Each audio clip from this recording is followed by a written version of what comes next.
illustrer un petit peu ce qu'on a dit sur la partie cadrage, ce que ça peut donner derrière. Je ne vais pas du tout parler de la partie intégration, déploiement, mais on a choisi quelques cas qui vont vous parler. Il y en a un qui s'appelle Gide, ça avait du sens, et d'autres qui sont plutôt dans le secteur de l'éducation. Alors, vous vous souvenez tout à l'heure, alors ça c'est un grand retailer, qui est un de nos clients, que je ne peux pas citer, donc j'espère avoir effacé toutes les références à qui c'est, qui est un client Kiwi. Vous vous souvenez de la partie vision, scénario métier, puis on va regarder les cas d'usage après. Alors, voilà ce que ça peut donner. Un cadrage. On ne fait pas les choses compliquées, on fait les choses simples. D'accord? Le bon produit, au bon endroit, au bon moment, au meilleur prix. Et puis on va avoir ensuite un certain nombre de scénarios de métier. Et puis on va avoir ensuite, à l'étage juste en dessous, un certain nombre de cas d'usage. Synthétisés. Et puis qu'est-ce qu'on va faire avec ces cas d'usage? On va les prioriser. Vous avez des matrices. On va les prioriser en fonction de, en l'occurrence, la matrice était complexité et impact métier. C'était ça les axes qui ont été choisis. Et qui ont permis ensuite de définir sur un certain nombre de départements, et en l'occurrence toutes les divisions de groupe, par où on allait commencer. En l'occurrence, chez ce gros retailer, on a nous zoomé des choses qui étaient encore plus critiques. Donc là, on n'est plus à l'échelle de l'entreprise avec différents types d'usages, on est à l'échelle d'une division et du service SAV. Et donc là, on a refait une matrice derrière. Et tout ça, on parle de quelques jours de travail, on n'est pas sur des projets qui mettent 1 an ou 2 ans à se décider, parce que les choses ont beaucoup évolué entre deux. Là, on est sur la division SAV. Et en fait, on a identifié, donc PEC, c'est la prise en charge, pour toute la partie prise en charge du SAV, avec un SAV central, des gens qui sont en magasin qui répondent à des clients, et à peu près la moitié des interactions SAV qui se font en chat maintenant. Je ne vais pas vous donner tous les détails de ce qui se passe, mais les gens qui sont derrière tout ça au SAV central, d'abord, ils ont des écrans grands comme ça, parce qu'ils doivent ouvrir à peu près une trentaine d'applications pour essayer de donner une réponse. Et dans la plupart du temps, ils n'ont pas la réponse. Et ils l'ont encore moins quand il s'agit de savoir ce qui se passe avec le sous-traitant. J'ai un produit X que j'ai acheté chez ce retailer qui ne fonctionne pas. Je rêve de l'avoir de nouveau. Et je ne vais pas vous donner le type de produit si vous allez trouver de qui on parle. Mais je voudrais savoir où en est mon produit, ce qui va être réparé, est-ce que je vais l'avoir. C'est un cadeau que j'ai fait à mon fils pour son anniversaire. Il ne peut pas l'utiliser. Derrière, il se passait des emails. Voire pas d'email du tout, enfin une collaboration réduite à la portion congrue, donc des téléphones, des mails, parce que le SI n'était pas ouvert non plus à ce moment-là. Derrière, on a priorisé ces deux, la prise en charge et les sous-traitants. Et en quoi un réseau social peut, dans ce process métier, finalement apporter de la valeur? On va avoir sur quelques mots-clés tout le fil de l'histoire, sur un numéro d'article, sur un numéro de ticket sous-traitant.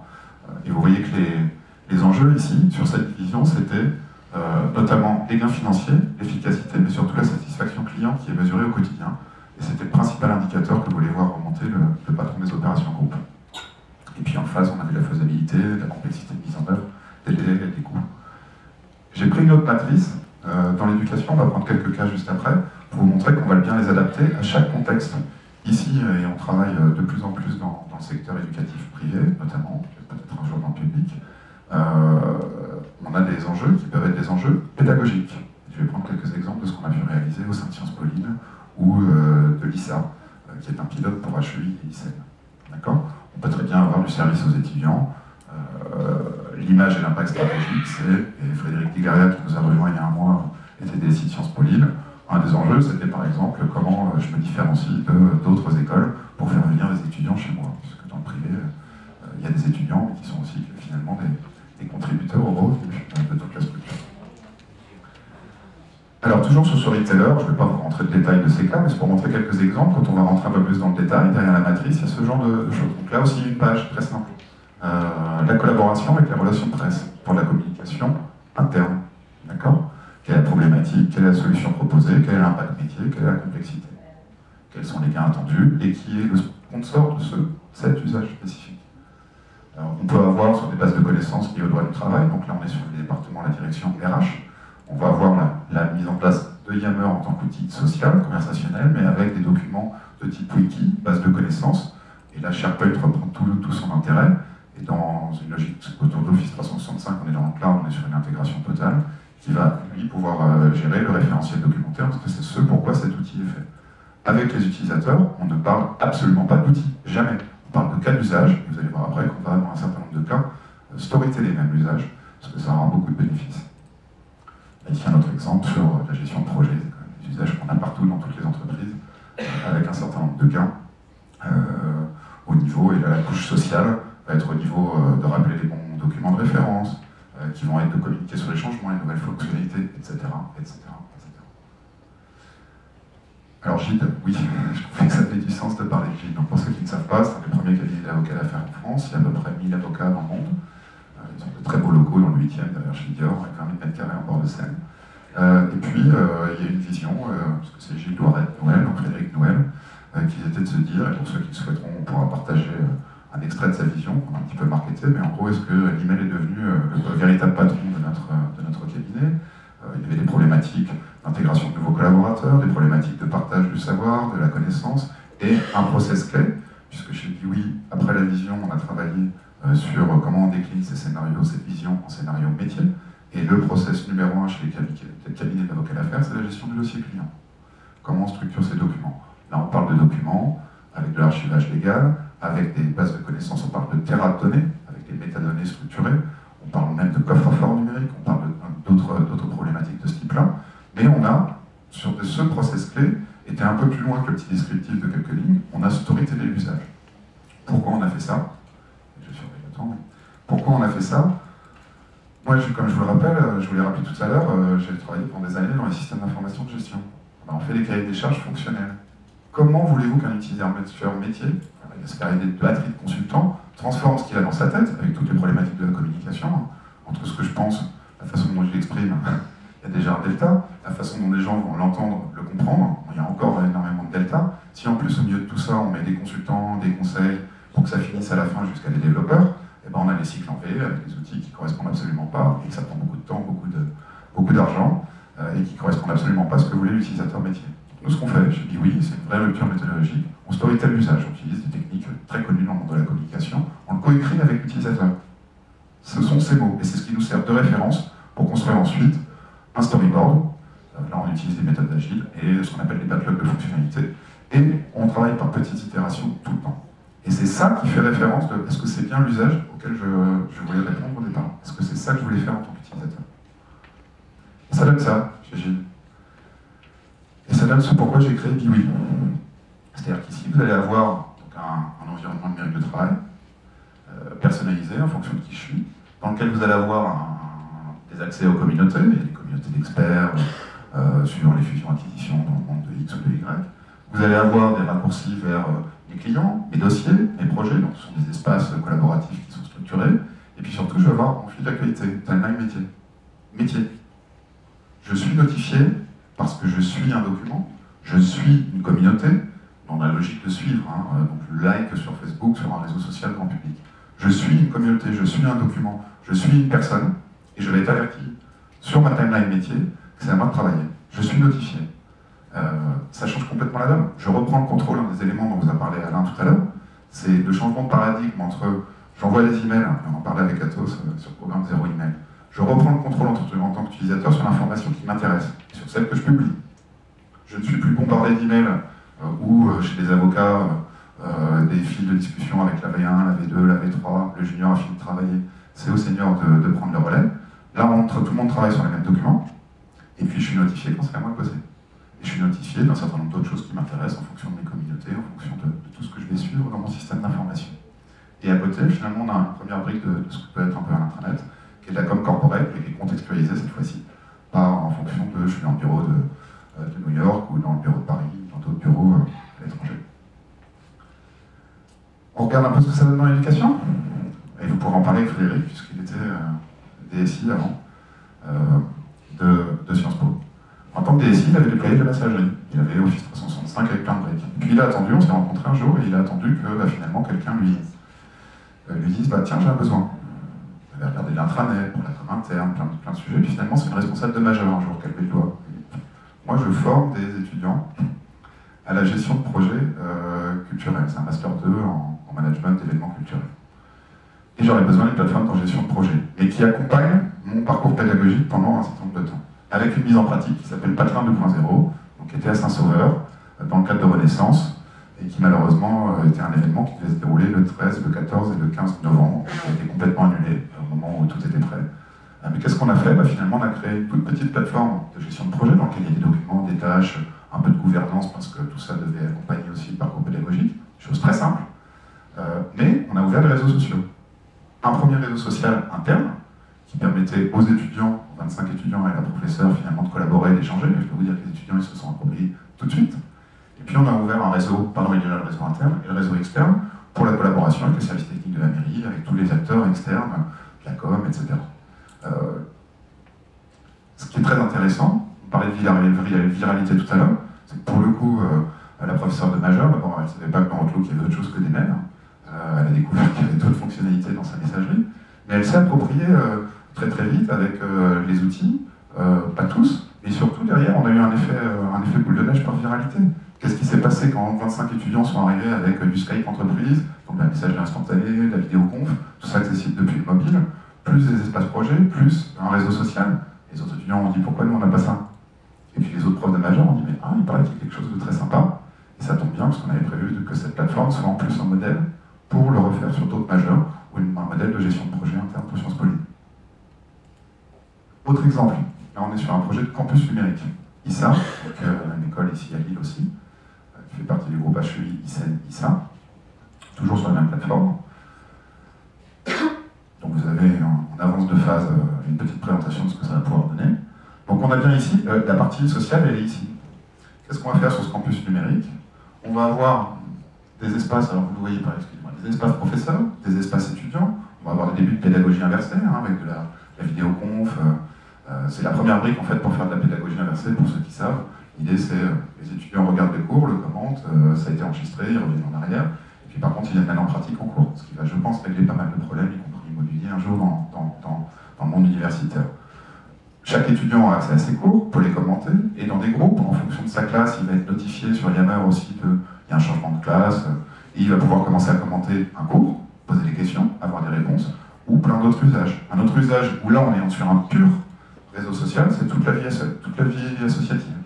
Toutes les assos vont être gérées, et sous une gouvernance qui est celle du bureau des élèves. Avec ça, c'est le bureau des élèves qui décide, donc qui gère les événements, qui doit valider, donc il y a des workflows derrière, des processus intégrés, qui vont pouvoir ensuite... donc toute la communication va se faire là-dessus. Pour vous donner un ordre d'idée, avant, pour toutes les associations étudiantes, ça se passait sur Facebook.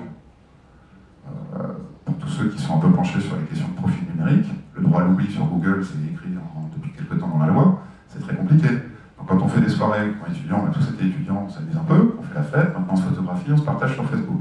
Ça laisse des traces. Quand on est supposé juste après chercher un emploi, un stage ou une alternance, c'est un peu plus compliqué. On revient là dans un réseau social privé. Et on peut poster tout ce qu'on veut comme photo, ça reste dans des groupes privés. Et je vais terminer, et c'est très bien, je suis à 13 minutes, par une vidéo. Donc je vous parlais tout à l'heure de l'accompagnement du changement. Je vous propose de regarder ce qui a été fait pour la Fédération française de foot. On est sur à quoi on croit énormément chez Bill en termes d'accompagnement du changement. On fait des petites vidéos dites de teasing. Qu'est-ce qui change? Pourquoi ça change? On donne du sens. Souvent, pour se motiver, là, je réinvente rien, les sociologues ont écrit ça depuis très très longtemps, il faut donner du sens. Et après, pour finalement éviter de former les gens derrière des batteries d'ordinateurs, finalement ils regardent leur mail, etc., il faut présenter le cas d'usage. Vous vous souvenez du storytelling du cas? Ça tombe bien, on s'en sert juste après, on fait même un storyboard. Le storyboard, on peut s'en servir pour faire de la communication. Et là, en l'occurrence, c'est un cas d'usage où avec ce type de vidéo de 2 minutes 30, ou 2 minutes, on a formé, répondu à l'essentiel des besoins en termes d'adoption de 80% des utilisateurs. On s'est concentré sur les super utilisateurs, les champions, les ambassadeurs, on s'appelle comme on veut, et on s'est occupé de la partie informatique derrière.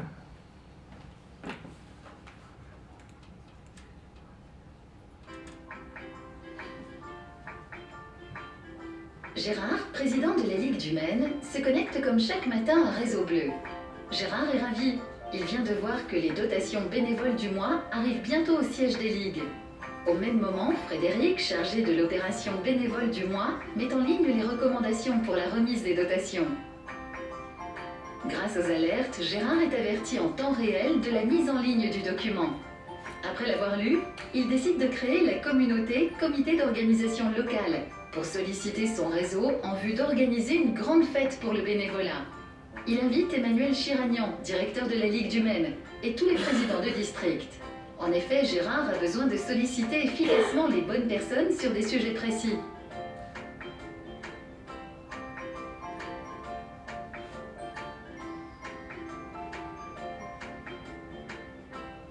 Après quelques échanges, Alain, président du district de la Mayenne, propose une liste de lieux susceptibles d'accueillir l'événement.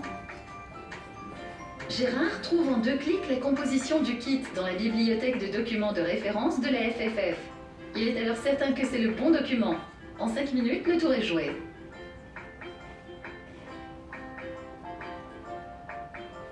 Frédéric, après les dernières remises, écrit un message dans la communauté pour remercier tout le monde.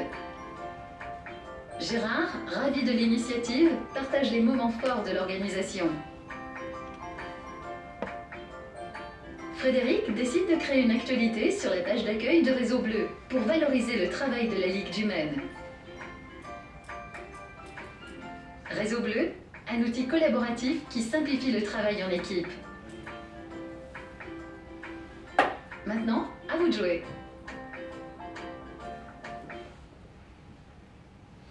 Et j'en ai fini, donc on va repasser la main à Alain et on prendra les questions-réponses juste après. Mais n'oubliez pas cet aspect essentiel qui est l'accompagnement du changement. Et en tout cas, derrière, vous pouvez rajouter des petits tutoriels. Nous, j'en débat avec pas mal d'experts sur l'accompagnement du changement. Plus ça va, plus je me dis qu'en fait, ça servira même plus à rien de faire des tutoriels. De la même façon qu'aujourd'hui sur YouTube, les gens se filment. On parlait du self-care tout à l'heure, hein, c'est les gens qui font gratuitement, ce que vous disiez Alain. Je pense que, y compris sur les tutos en interne, de plus en plus, les outils vont être dispo pour pouvoir filmer une petite démo d'un usage. Et c'est celui qui sera le plus partagé et liké qui aura fabriqué le meilleur tuto pour l'entreprise. Donc là, on intègre toute la problématique de gestion des connaissances, de management, etc. Mais de toute façon, ce qui est sûr, c'est que la tendance, en termes d'accompagnement du changement, c'est vraiment d'utiliser des outils qui sont ceux qu'on utilise sur nos usages quotidiens, personnels, c'est-à-dire de l'audiovisuel. Alors, je vais trouver. Si, ouais, je pense que vraiment cette vidéo, elle est, moi, je trouve qu'elle est vraiment très peu. Elle explique bien, justement, on voit bien comment est-ce qu'on peut expliquer simplement des choses à des gens qui n'avaient pas forcément ça en tête. Et ça nous amène effectivement sur les cas concrets. Là, aujourd'hui, là, je vais avoir 15 minutes également. Il faut surtout toujours penser, on a parlé de l'avant, pourquoi est-ce qu'on va faire le projet, comment on le met en place, par quoi démarrer, à quoi ça ressemble, et puis après, il y a effectivement la communication. Voilà. Je pense que si on n'a pas en tête toutes ces phases-là, effectivement, ça peut être compliqué. Alors, moi, du coup, je vais balayer plutôt 5 très rapides cas pour donner un peu de diversité de ce qu'on peut faire justement avec ces systèmes-là. Et après, dans les échanges, on pourra plutôt aller aux questions-réponses. Le cas Renault, c'est vraiment un cas exemplaire pour une raison simple aussi, c'est parce que historiquement, on les a rencontrés en 2009. Et en 2009, ce qu'ils voulaient justement, c'était leur problème, c'est qu'ils avaient des problèmes de communication à l'intérieur justement du réseau de véhicules utilitaires. Alors, ce qui est formidable dans nos métiers, c'est qu'on découvre toujours des choses que je ne connais pas. Moi, le véhicule utilitaire, pour moi, ça ne me parlait pas. Les camionnettes, quoi, vous voyez, mais sauf que c'est les camionnettes qui sont customisées. Parce que quand vous faites un camion de pompier, par exemple, on va mettre des pimpons dessus. Et les pimpons, en fait, c'est pas Renault qui les fait, c'est des gens extérieurs, c'est des carrossiers. Et donc, en fait, il y a toute une économie derrière. Et le problème de Renault, c'est la suivante, c'est que tout d'un coup, on va lui commander 125 camions de pompiers, et il faut répondre en 10 jours à un appel d'offres, et que pour ça, il y a des contraintes financières, techniques, et également de sous-traitants. Ce qui se passe, je me permets d'intervenir, c'est ce cas-là de RVI, moi, qui m'a donné envie de me lancer, donc 2 ans avant que j'ai créé. Et c'est en 2009, on est en 2016, et le projet, je raconterai la suite. Et donc, leur problème, c'était ça. Et comment faire ça? Et donc, au départ, ils voulaient faire un espèce de système, là, ils étaient sur le réseau social, ils commençaient à réfléchir un peu à si on pouvait communiquer tout ce petit monde. Parce qu'il ne faut pas oublier que ça va depuis le fin fond de la Turquie jusqu'au technocentre, qui est en plus très concentré. Et des fois, simplement pour avoir une information de type quand est-ce que le nouveau modèle va sortir et quel est son prix, eh ben, il fallait 15 jours de temps entre le fin fond de la Turquie et le technocentre, parce qu'il fallait donner le chef, il fallait donner l'autorisation, fallait, c'était compliqué. Sauf qu'entre-temps, les concurrents répondaient en 2 jours, et là, la propale, ping, elle est dead. Donc on voit bien le lien communication interne, business. Et nous, on les a rencontrés à ce moment-là, et c'est là qu'on leur a proposé notre approche, d'attaquer non pas justement avec un réseau social de collaboration en général, mais d'aller attaquer leur problème, c'est je veux à un moment donné mettre en concurrence des carrossiers, et je veux à un moment donné être capable d'avoir une information sur le véhicule en temps réel. Et donc c'est ça qu'on a structuré avec eux. Donc il faut imaginer qu'après c'est vraiment un projet qui a d'ailleurs mis 2 ans avant de se déployer dans toute l'Europe. Aujourd'hui, il est même déployé dans le monde entier, puisqu'il est aussi au Brésil. C'est un projet qui est donc un projet d'application pour les forces de vente, mais aussi les gens du back-office qui font toute la partie plutôt marketing et R&D. Donc en fait, et c'est là où on casse des silos entre deux mondes, c'est-à-dire que les gens du coup, qui faisaient les véhicules parlent aux vendeurs. Ça a été le point majeur de l'évolution de la transformation digitale de ce cas. Avant, ils ne se parlaient pas. Ils se parlaient par des chefs interposés, avec tout le problème que ça pose, ou des assistants qui étaient faits pour ça. Et donc, le réseau social, tout d'un coup, il casse ça. Alors, je dis réseau social, encore une fois, c'est une application parce qu'elle cohabite avec un autre grand réseau social qu'a choisi Renault, qui s'appelle Déclic, MyDéclic, qui a été d'ailleurs motorisé par SharePoint, comme à l'époque ça se faisait beaucoup.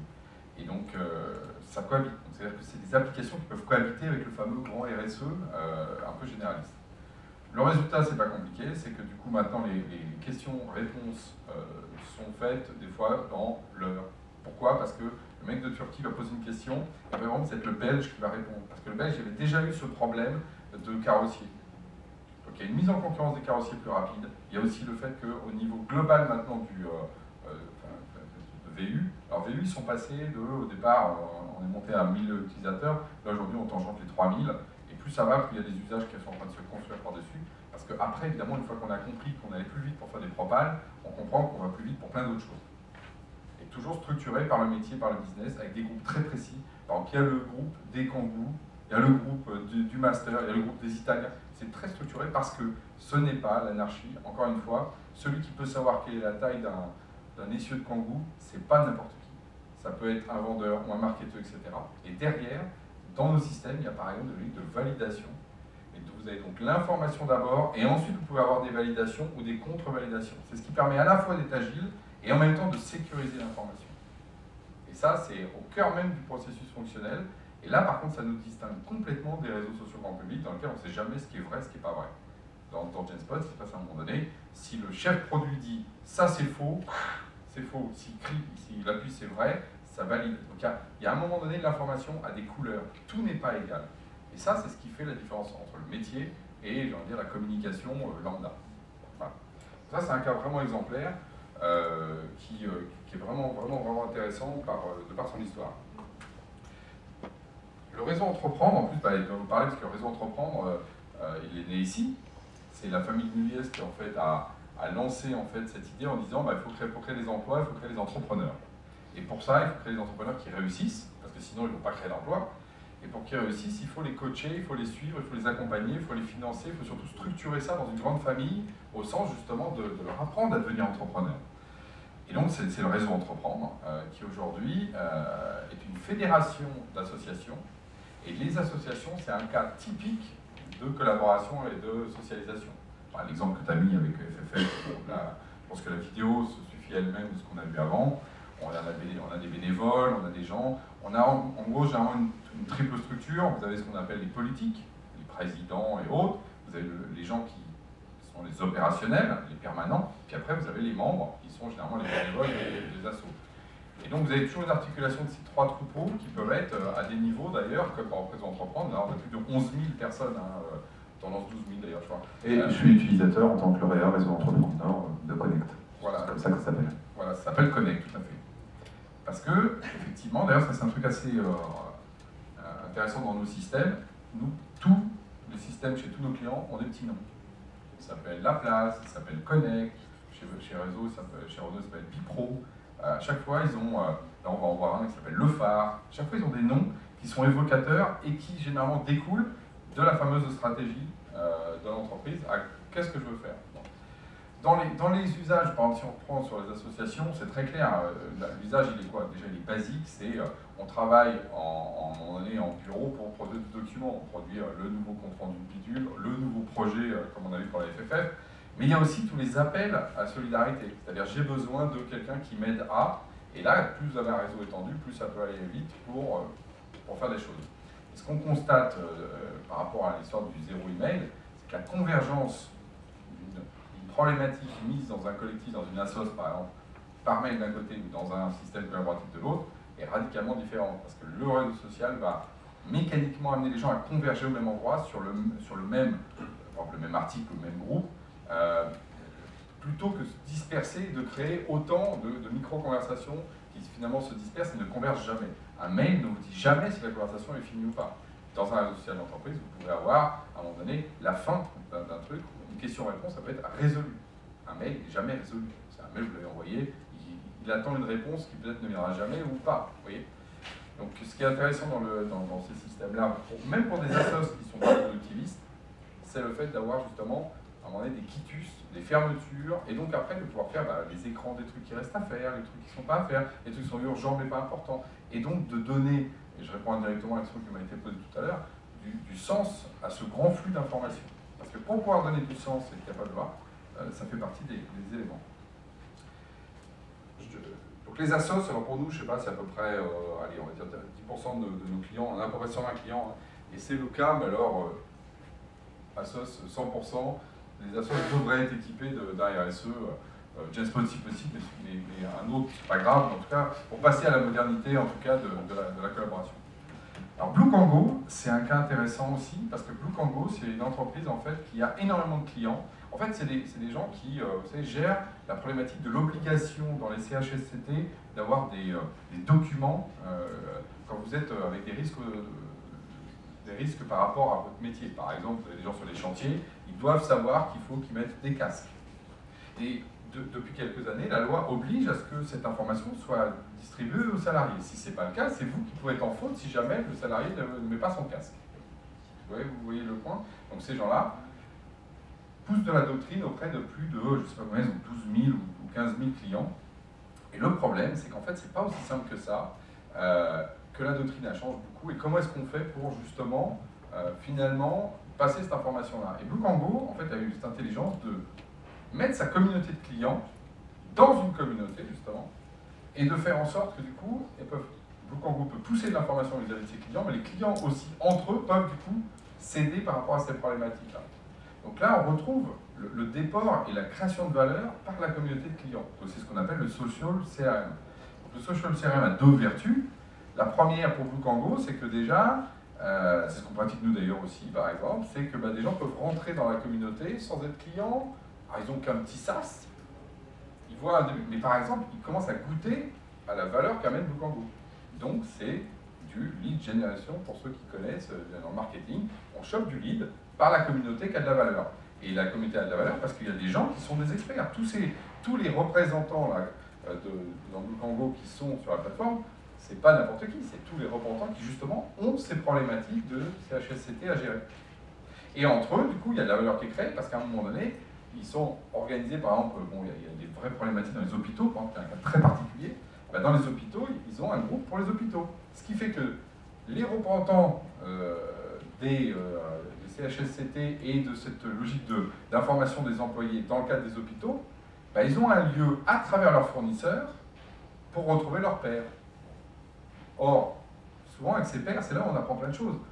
Moi, hier soir, j'ai déjà fait une première révision, j'étais avec d'autres confrères dans lesquels on a échangé des choses très rapides sur des problématiques métiers. Et moi, j'apprends beaucoup de détails avec mes pairs.